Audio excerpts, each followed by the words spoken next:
Montana Territory, late August of 1886, and the sky above the Helena train station was already bruising with rain when Calla Jensen was told she could not board. "You cannot bring that baby on the train, miss," the station master said, looking down his nose. "No ticket for the child, no travel." Calla held her son tighter. The baby Walter was barely 7 months old, warm and quiet against her chest, wrapped tight in a worn cream shawl. She had saved every dime from her kitchen job at the mining camp just to get this far.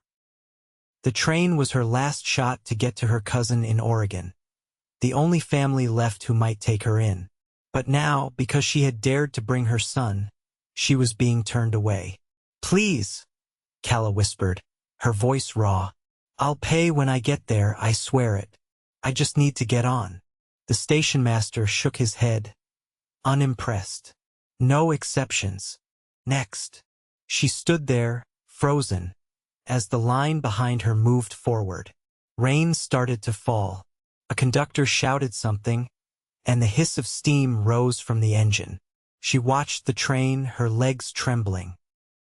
Then a voice came from off to her right, low but sure. "She's with me."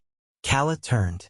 The man who stepped forward wore a wide-brimmed hat tipped against the rain and a coat that had seen years of saddle and sun. He was tall, built lean but strong, clean-shaven, with a square jaw and dark blue eyes steady as mountain stone.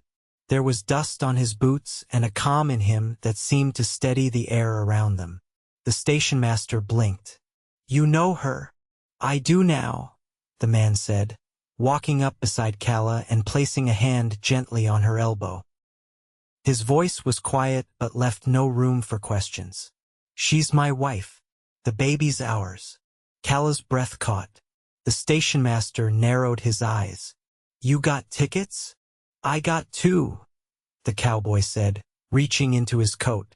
"And if you want to make a fuss, I got a brother in the sheriff's office who'd be real curious why a man can't ride with his own wife and child." After a long moment, the station master stepped back. "Fine. Get on, then." Calla did not move. The cowboy looked at her, his hand still light on her arm. "Ma'am," he said gently, "you and the little one come on. Train's leaving." Calla stared up at him. "Why are you doing this?" He met her eyes. "Because I saw a woman doing right by her child. That should count for something." She hesitated only a second longer, then nodded. Together, they walked up the steps into the third-class car, the baby asleep between them. They sat across from each other, the car rocking gently as the train pulled out. She could not stop staring at him, his calm, steady hands folded over his hat. "You do not have to keep pretending," she said once they were moving. He looked up. "What do you mean?" "That we're married. That you know me." He leaned forward, resting his forearms on his knees. "I figured you would rather be on a train as someone's wife than left out in the rain with your baby." Her throat tightened. "I do not know your name." "Thatcher Grady," he said. "Cattleman, heading down toward Dillon." "And you?" "Calla Jensen. The baby's name is Walter." He glanced at the child, who stirred in sleep. "You got people in Dillon?" "No. Oregon." She looked down. "Or I did. I do not know anymore." Thatcher nodded slowly, like he understood. "You got someplace to stay tonight?" "I was going to ride straight through." She looked out the window. "I guess I did not think far enough." "You can come with me," he said. "My ranch is a few miles north of Dillon. You and the boy would be safe there, just until you figure things out." Calla blinked. "You do not even know me." He met her eyes. "You were willing to stand there and beg just to keep your boy close. That tells me enough." She felt something shift in her chest, something that had been locked up tight since before Walter was born. A kind of quietness she had not known in years. She wrapped her arms tighter around her baby and nodded. The train rocked on through the storm. They did not talk much more on the ride. Thatcher kept his eyes on the hills and sky, and Calla rested her head against the window, Walter curled against her chest. When they arrived in Dillon, it was past dark. The rain had stopped, and the stars were out. Thatcher led her to a buckboard wagon tied at the edge of the platform. He helped her up, careful and quiet, like she might break if he moved too fast. The ride out to his ranch was slow and silent. Pines lined the road, and the cold night air smelled like earth and wood smoke. Walter slept through it all.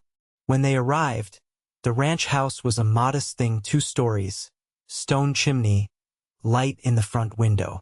Thatcher helped her down again, then carried her small bag inside. "I have a spare room upstairs," he said, opening the door. "There is a cradle in there already.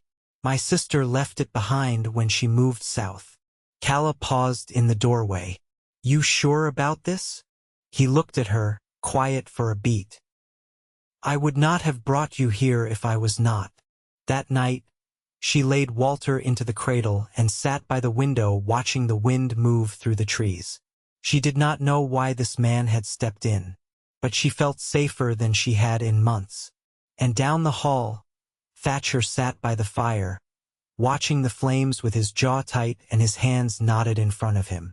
He had not expected her to look at him like that, like she had not been touched by kindness in a long, long time. He stood after a while and walked to the stairs. He paused at her door, not opening it, just resting his hand against the frame.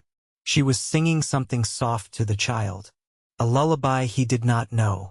He smiled, then turned and walked away. He did not know what this would become, but he knew one thing for sure: he was not letting her go. Morning brought pale gold light across the wooden floorboards of the upstairs room. The house was quiet, save for the faint creak of boards settling and the rhythmic chirp of birds starting their day beyond the open window. Calla sat on the edge of the bed, pulling a threadbare stocking over one leg while Walter gurgled softly in the cradle nearby. She had not expected to sleep as deeply as she had. Something about the stillness of the house and the soft scent of pine lingering in the walls had eased her. Now, she pulled her shawl tighter over her shoulders and lifted Walter into her arms. Downstairs, the smell of coffee and frying onions drew her toward the kitchen. She found Thatcher standing at the stove, sleeves rolled above his elbows, a cast iron pan hissing under his hand. Without turning, he spoke. "There's bread on the table and I boiled some eggs. Hope that suits." Calla stepped in slowly, Walter tucked against her hip. "You cook." "When it's just me, I do." He turned then, holding a fork over the pan. "You want to sit? You look like you've been running a track in your sleep." She offered a small nod and settled at the table. Walter reached for the tin cup beside her plate, and she gently moved it out of his grasp. "You always live out here alone?" she asked after a few moments of silence. "Since last spring. My brother moved east with his wife, and the hands bunk out in the barn most nights. It's quieter this way." She watched him scoop what looked like potatoes and eggs onto 2 plates and set one in front of her. "You don't mind quiet?" "I mind a mess more." That made the corner of her mouth pull, just a little. She took a bite and found it better than anything she'd eaten in weeks. Warm, filling, and made with care. Thatcher sat across from her. His hat hung on a peg by the door, his hair still damp from washing. She noticed the way his shirt clung to the muscles in his forearms, the slight roughness of his hands as he lifted his cup. "Your folks still around?" she asked, not quite knowing why she wanted to know. "Gone. Pa took sick winter before last, Ma followed not long after. Buried him up behind the cottonwoods." Calla nodded, her gaze drifting to the window. "I had a brother once. Lost him in the river when I was 12. Drowned before I could reach him." She didn't know why she'd said it. Maybe it was the way he listened without shifting, like he wouldn't turn away no matter what she said. "You got no one now?" he asked, not unkindly. She hesitated, then said, "Not who'd take us in." Walter grabbed her braid, and she gently pulled it from his fingers. His father's gone, left before he was born. I worked where I could until I had enough to leave, but it ran out quicker than I hoped. Thatcher leaned back slightly. You expected to do it all alone? I didn't expect much of anything, she said, voice quiet. Just knew I couldn't stay where I was. He studied her a moment. You don't have to keep running now. She didn't answer, not directly. Instead, she looked down at Walter, brushing a curl from his forehead. He's never known anything but the road. He'll know better here. Later, while Thatcher saddled his gelding and rode out to check fence lines, Calla took a walk around the property with Walter in her arms. She passed the small shed with drying herbs strung from the rafters, a garden patch gone to late summer seed, and a well with a clean tin dipper hanging from a nail. The place was simple but not empty. There was life here, even if it was quiet. She paused beneath a cottonwood near the edge of the field where a few wooden crosses stood half-shaded beneath the branches. 2 names carved into the wood told her all she needed to know. She bent slightly, whispered a blessing neither of them would hear, and walked on. That evening, Thatcher returned with a cut across his palm from a barbed wire snag. Calla had already stoked the fire and boiled water. When he stepped into the kitchen, she gestured toward the stool. Let me see. He raised a brow. You done stitching before? Enough to know when it's needed. He sat, and she knelt beside him, cleaning the wound with clean cloth and warm water. His hand was steady, but his eyes never left her face. She worked without comment, wrapping the cut with firm, practiced fingers. Where'd you learn that? He asked softly. My mother was a midwife. Taught me more than I wanted to know. She finished the dressing and looked up at him. But I'm grateful for it now. He didn't pull away. You're not what I expected. Neither are you. They stayed like that for a moment, the firelight throwing soft shadows across the floor. Then Walter began to fuss from the next room, and the moment passed. Calla rose and stepped back. You should keep that clean. I will. She scooped Walter into her arms and turned to go, then paused in the doorway. Thank you, she said, without looking back. Thatcher didn't answer right away, but after a beat, his voice followed her softly through the room. You don't owe me thanks. Just stay. The first frost came in the early dark of September, silvering the grass behind the barn and glazing the morning pump handle. Calla stood barefoot on the porch, Walter on her hip wrapped in a thick wool blanket Thatcher had pulled from the cedar chest in the attic the night before. The air bit through her sleeves, but the sky was clear, and the mountains to the west looked close enough to touch. You'll want shoes on if you mean to stay out here, Thatcher said from behind her, his voice low with sleep. She turned slightly, watching him shrug into his coat. I didn't expect it to be this cold so soon. High ground'll do that, he said. Winter won't wait on your plans. She didn't answer right away. Walter shifted, making a soft sound against her collar. She rocked slightly, more from instinct than thought. Thatcher stepped down into the yard and began pulling feed from the shed. She watched his movements efficient, quiet, like he was built for this place. The chickens gathered around his boots, clucking, and he scattered cracked corn without looking down. When did you stop expecting company? She asked suddenly. He didn't look up. When I learned most folks don't stay. She walked to the edge of the porch, adjusting Walter's blanket. I'm not most folks. He straightened, turned toward her. I'm starting to believe that. They didn't speak again until after breakfast, when she followed him out to the pasture. Walter was asleep in the cradle, and Thatcher had offered to show her the land if she wanted to stretch her legs. I don't ride, she said as they reached the fence line. You don't have to. Just walk with me. They moved side by side along the edge of the field, boots flattening the brittle grass. A few cattle grazed in the distance, heads bowed, tails flicking.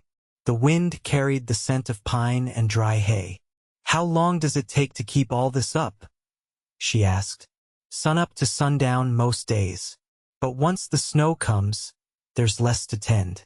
Just feeding, chopping wood, keeping the stock warm."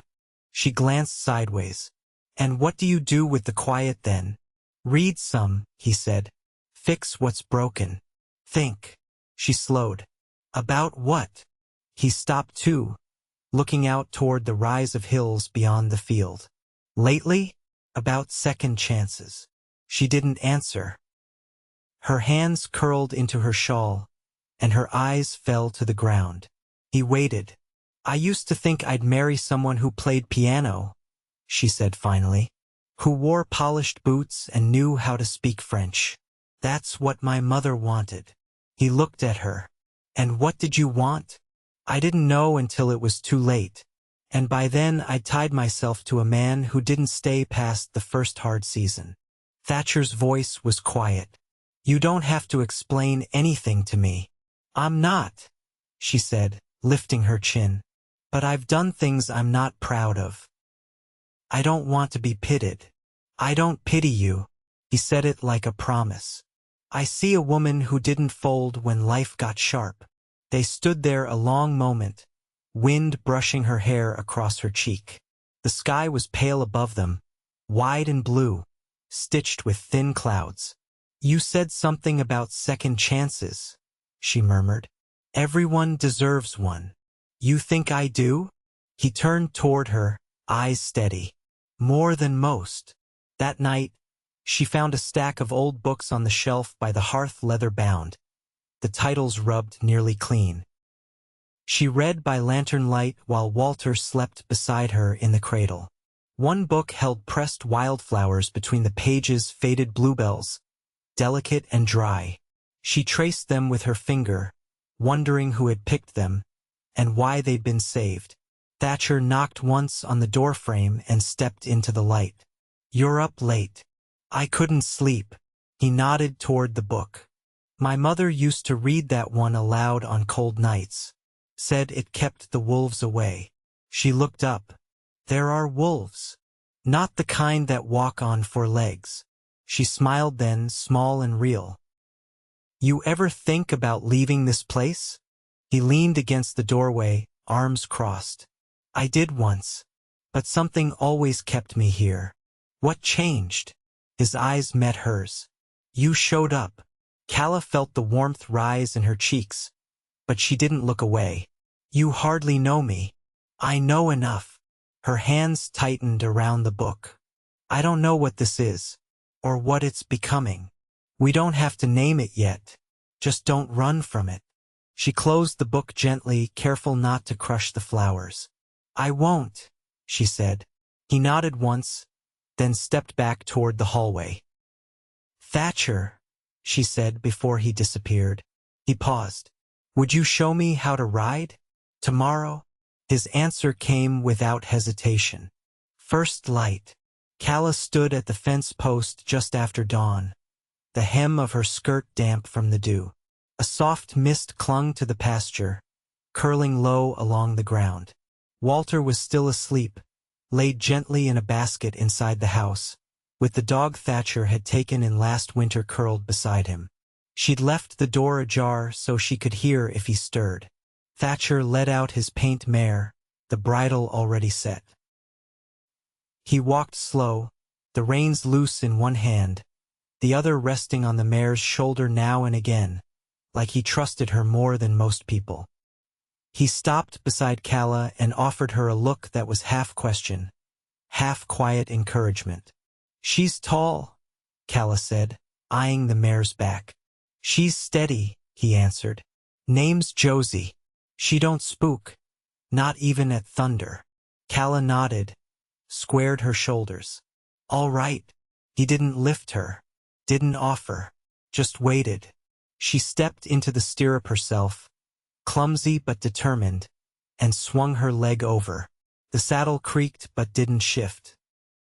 Once seated, her hands hovered uncertainly near the horn.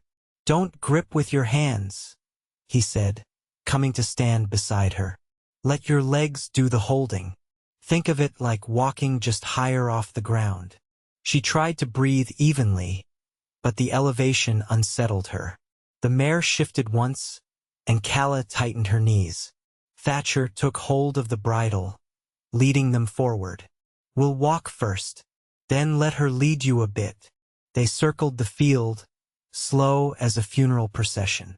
By the third round, Calla's back loosened, and her fingers no longer clutched the horn. Try the reins, he said, stepping back. Guide her where you want to go. Calla hesitated, then touched the left rein gently. Josie turned with barely a nudge. She exhaled, a slow release of something old and buried. Good, he said, voice low. You're doing fine. She rode 2 more lengths of the field before swinging her leg over to dismount.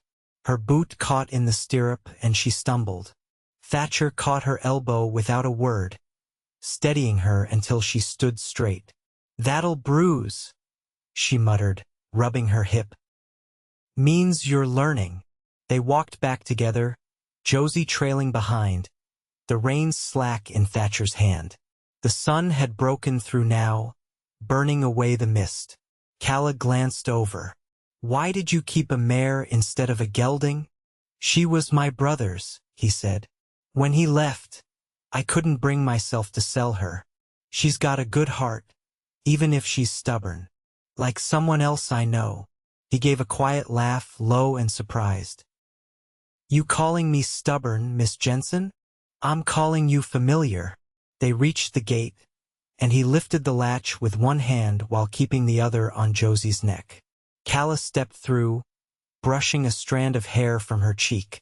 Thank you, she said, not looking at him. For teaching you? For treating me like I belong.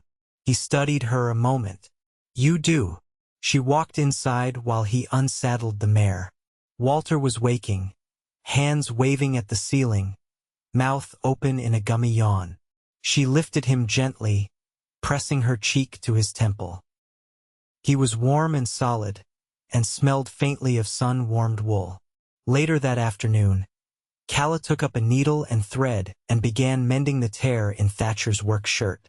She didn't ask if it needed fixing. She just sat on the porch step, Walter beside her in a basket with a pine cone clutched in his fist, and stitched with the kind of care that had nothing to do with obligation. Thatcher returned from the far field near dusk, shirt damp at the collar, hair curling from the heat.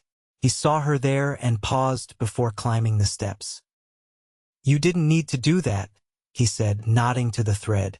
I know, she replied, but I wanted to. He sat beside her, boots on the lower step, his hand resting on the rail. She finished the seam and bit the thread clean. He watched her a long moment. You ever miss the places you left behind? No, she said, but I miss the girl I was before I left them. He nodded, quiet. Do you ever want a family? She asked, surprising herself. I thought I did once, he said. But I reckoned it wasn't meant for me. She looked down at Walter, who had fallen asleep again, his hands curled in fists beside his cheeks. What if it still is? He didn't answer right away. Then he reached out, not for her hand, but for the shirt she'd just finished mending. He ran his fingers lightly over the seam, then met her gaze. I don't want you to leave, he said. Then tell me to stay. I'm not in the habit of telling a woman what to do. She smiled, tired and soft, her eyes full of something deeper than relief. Then ask me. He looked at her, his voice barely above the breeze. Will you stay, Calla? She didn't hesitate. Yes. He leaned in, just enough that she could feel the warmth of his breath, but didn't touch her. You and Walter. Both. She nodded. We're not apart. As the sun slipped behind the ridge, painting the porch in amber light, she laid her hand over his, and he turned his palm to hold hers. Neither said another word. They sat there until the stars came. By late October, The hills behind the ranch had turned the color of rusted copper, and the mornings came edged with frost so thick it lingered past noon. Calla stood in the root cellar sorting potatoes by lamplight, sleeves rolled, fingers red from cold. She'd taken to keeping the house and the winter stores as if she'd always known the rhythm of it because she had, once, in a life before everything went sideways. Her hands remembered what her heart had taken longer to relearn: how to build something steady. Thatcher came down the wooden steps behind her, his boots heavy on the boards.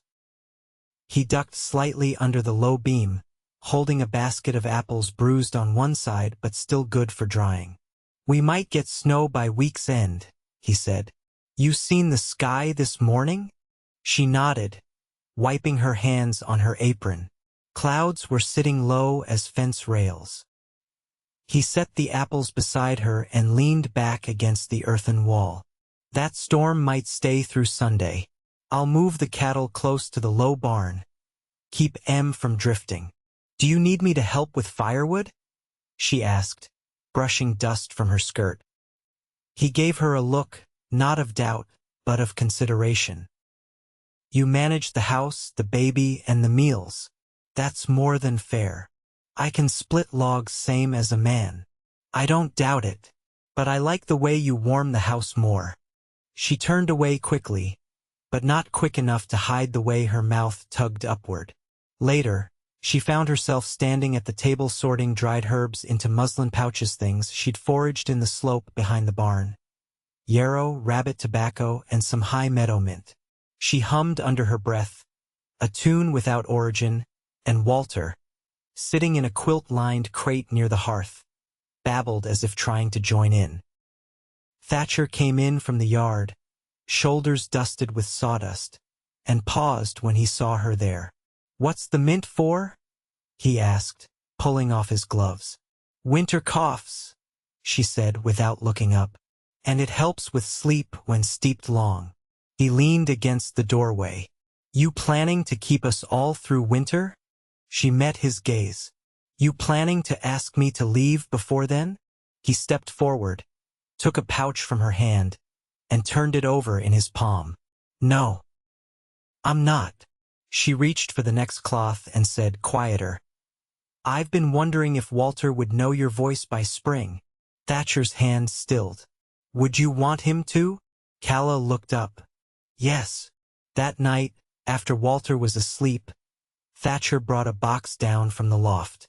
Inside were scraps of flannel, a few buttons, and a worn wooden rattle. He set it on the table without explanation. "My sister made things for her girls with these," he said. "I kept it in case someone ever I kept it." Calla ran her fingers over the fabric, soft with age. "She'd mind. She'd be glad it's being used." So they sat together at the table, her with a needle, him trimming cloth with a jackknife. They worked in silence, save for the crackle of the fire and the occasional creak as the wind pressed against the windows. When she pricked her finger, he reached to take her hand, his touch gentle, his thumb brushing over the bead of blood. "Funny," she said, looking down at their joined hands. "I used to think love came fast, like thunder. And now, I think it's slower, like snow, quiet, until it covers everything." He didn't let go of her hand. "I've never loved a woman I trusted, not until now." She looked up at him then, her heart full and open. "And I've never trusted a man I loved, not until now." He leaned across the table, kissed her without asking, without rush, just sure and warm and steady. Her fingers curled into his shirt, and when he pulled back, her breath came slow and even, like she'd been holding it for years. They didn't speak after that. They didn't need to. By mid-November, the snow came thick and heavy, blanketing the valley in silence. They stacked wood, salted meat, and hung dried apples in sacks above the hearth. Days passed in a rhythm both new and familiar. Calla taught Thatcher how to steep the herbs. He taught her how to oil a saddle and mend a broken latch with nothing but wire and patience. Walter learned to crawl, dragging himself across quilts with determined grunts, pulling buttons loose from Calla's bodice and grinning when Thatcher lifted him high into the air. On the first Sunday of December, Thatcher stood in front of the hearth, a small cloth bundle in his hand. Calla looked up from where she was mending a tear in Walter's sleeve. "I found this in my mother's box," he said. "She used to wear it every Christmas. Said it brought her luck." He opened the cloth. Inside was a thin silver band, etched with a pattern of leaves. Calla's hands stilled.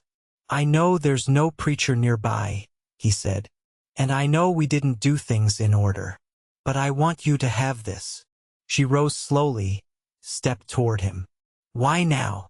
"Because the only thing I ever wanted was to belong somewhere. And now I do. With you. With Walter.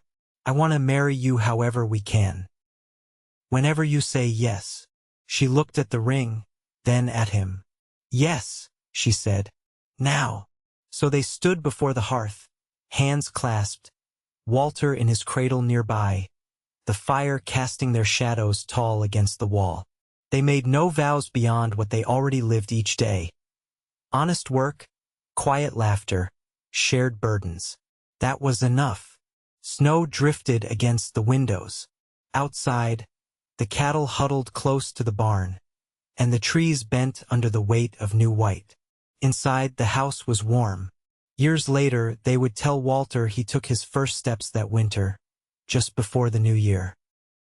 They would teach him to ride on Josie's foal, and he'd grow tall and broad like Thatcher, but with Calla's eyes. The garden behind the house would bloom again each spring. The fence lines would need mending, the herbs tending, the pantry filling. But those were the good labors, the kind that built a life. Calla never left the ranch again, not because she couldn't, but because she no longer needed to. She had found the only place she was ever meant to be. And in Thatcher, she had found the man who had waited quietly, steadily for her to find her way home.